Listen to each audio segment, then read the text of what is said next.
Walang Vice President Sara Duterte o ni isa sa kanyang 16 na abogado ang sumipot sa pagdinig ng Justice Panel para sa impeachment complaints laban sa kanya.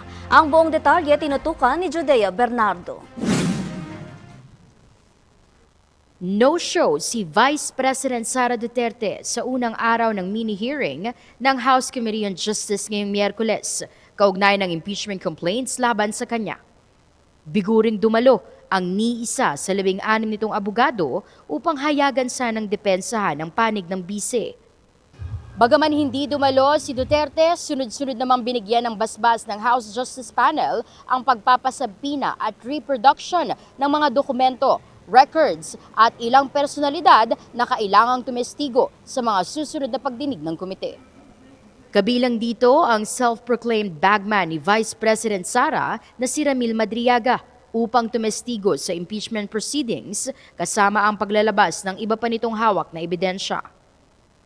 The committee is directed to issue subpoena duces tecum to the Ombudsman for the production of the SAL-N of the Vice President corresponding to the period of 2022 to 2025, 2007 to 2013, and 2016 to 2022. So ordered.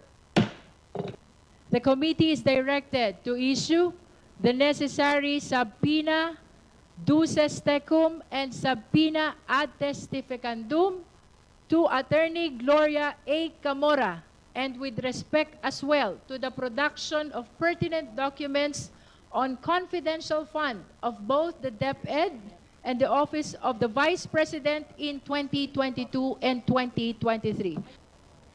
Para naman kay Representative Rufus Rodriguez, matatawag na fishing expedition ang mosyong naglalayong ipatawag ang Office of the Ombudsman para sa reproduction ng SAL-N ni Duterte.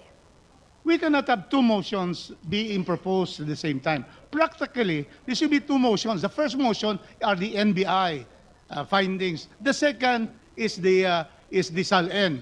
We should go one by one, Madam Chair, because I am going to agree to vote yes to the first one. The second one, it is a fishing expedition. It is not, there are no ultimate facts.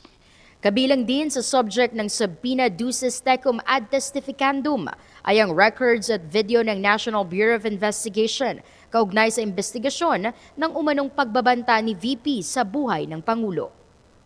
Kabilang sa mga hihingi ng House Justice Committee ang transcriptions mula sa House of Archives at House Blue Ribbon Panel para sa mga naging investigasyon ng Quad Committee patungkol sa umanong confidential funds ni Vice President Sara.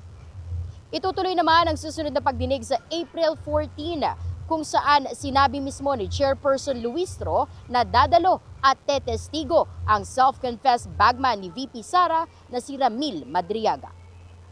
Mula rito sa House of Representatives, ako po si Judea Bernardo, DA Patrol. Maraming salamat sa iyo, Judea Bernardo.